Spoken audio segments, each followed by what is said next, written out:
Women say simping is good, but in this case, it got another woman killed and 2 other lives ruined.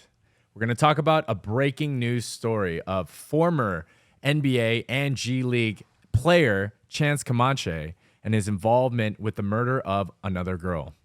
We're here to talk about NBA/G League player Chance Comanche, 27 years old, 6'10" power forward, putting up respectable numbers in the G League, 14 points and 7 rebounds. Really sad to see it. A guy with so much potential to make it in the league if he just kept his head on straight.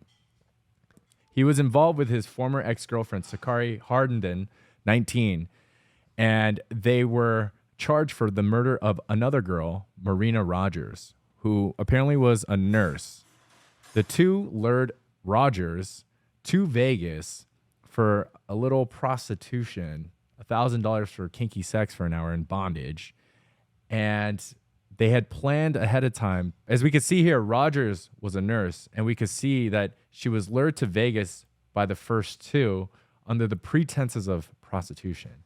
Kinky bondage sex for an hour for $1,000. And she wanted that quick money. But unfortunately, there were some ulterior motives by Sakari, the ex-girlfriend, who is actually dating a completely different person, this rapper. This rapper who actually was charged with double homicide earlier this year. And Sakari's motive for taking out Rogers was Rogers had leaked that Sakari's rapper boyfriend was involved with these murders earlier this year. Somehow, Sakari convinced Comanche to be involved and to help her take out Rogers, which is insane. That's crazy. This is crazy to me, man.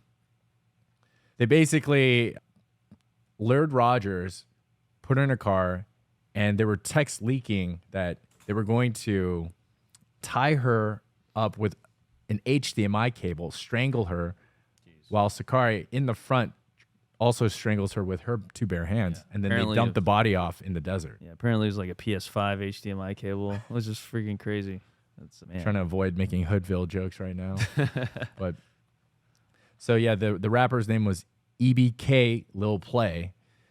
And yeah, just so much drama involved in everyone's life here. Yeah. I think there's a picture of him if you want to show it. Go for it. In one of the articles you sent me. Here. There he is. Yeah, that's the dude. He's a drill rapper. He's a what rapper? A drill rapper. A drill rapper. A drill rapper? He looks like a mutant Ninja Turtle. He does look like. Yeah. Oh, man. Donatello over here. Man. Who was also arrested for a murder. Yeah. Oh, wow. Double, right? Double homicide?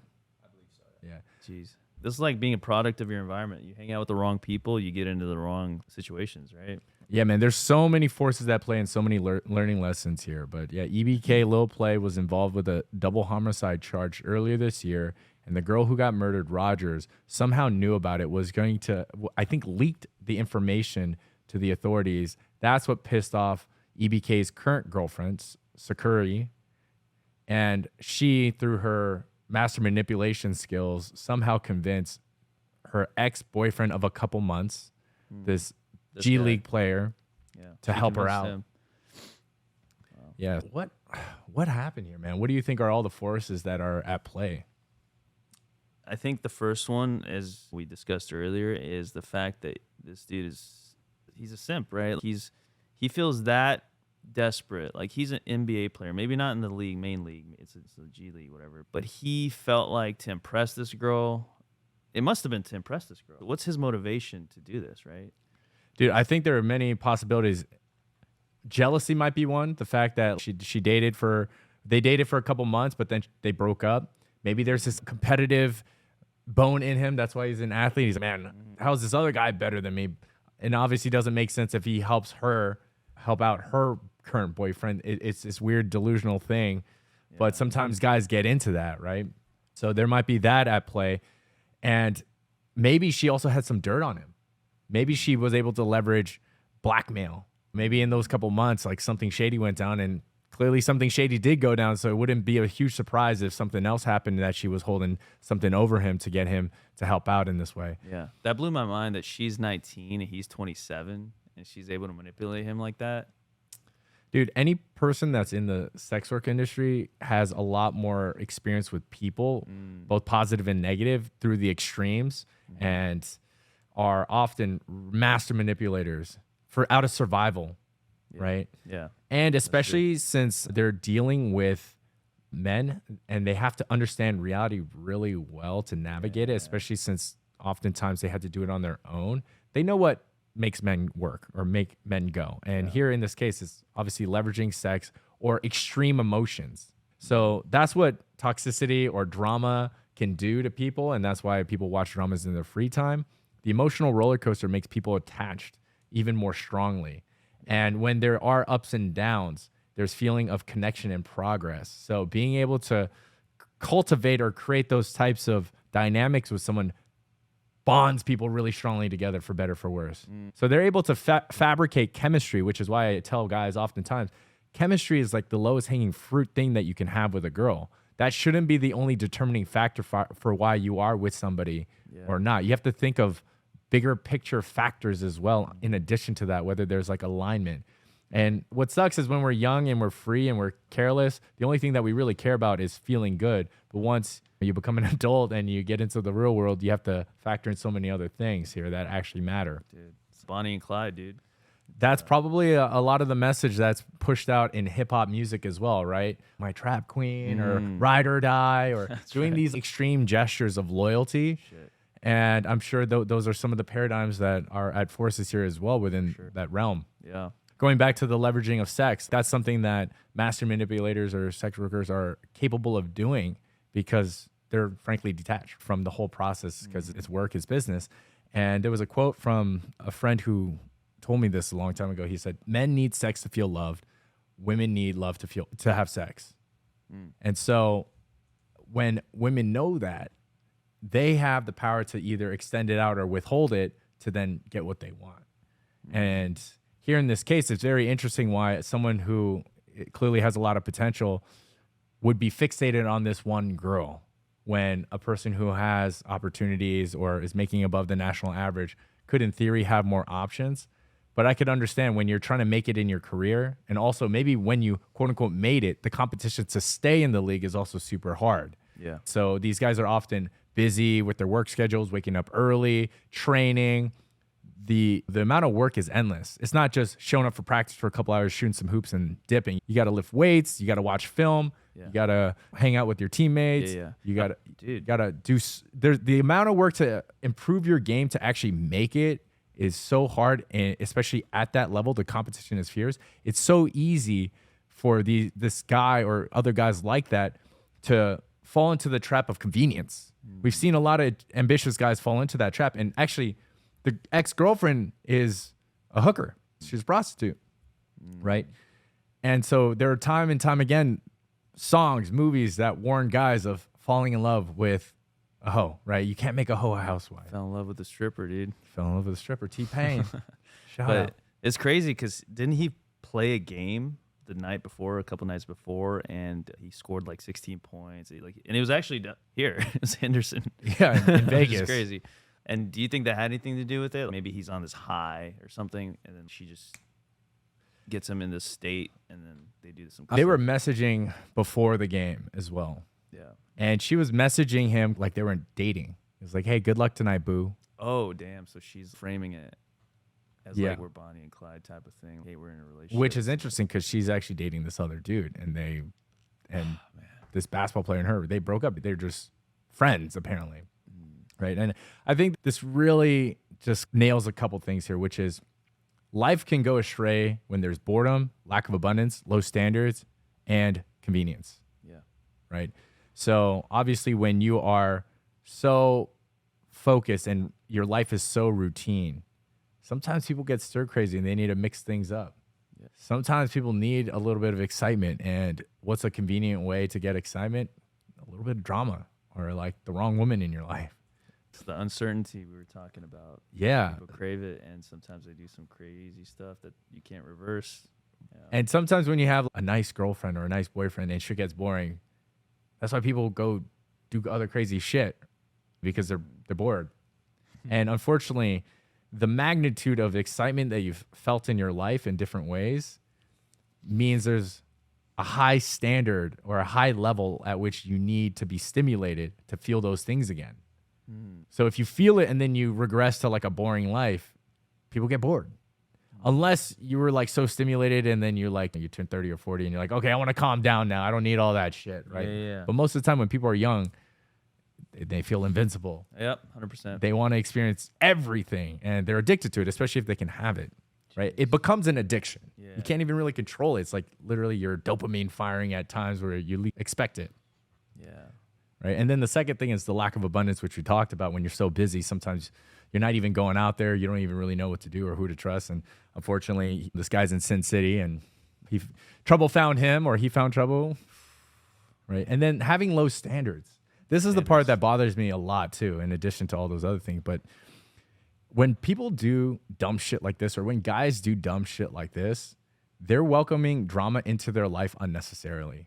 And what it shows is that they are valuing themselves less than they should. This guy clearly had a potential NBA career on the line. That requires the utmost of all intense focus to be able to achieve that dream. And he was so close. Averaging the stats that he was averaging is pretty respectable. And he had a fighting chance. He was on the radar. He's definitely getting seen and looked at. He's definitely getting minutes.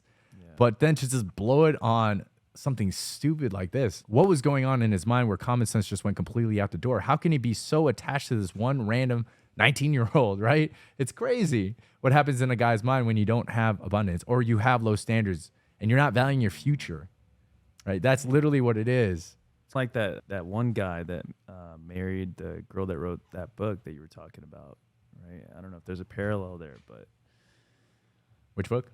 he married this girl who wrote a book on how to get a young dude that's an athlete, and then like How to be a wife and girlfriend to he took famous her athletes. name, and then like her ex is living with them.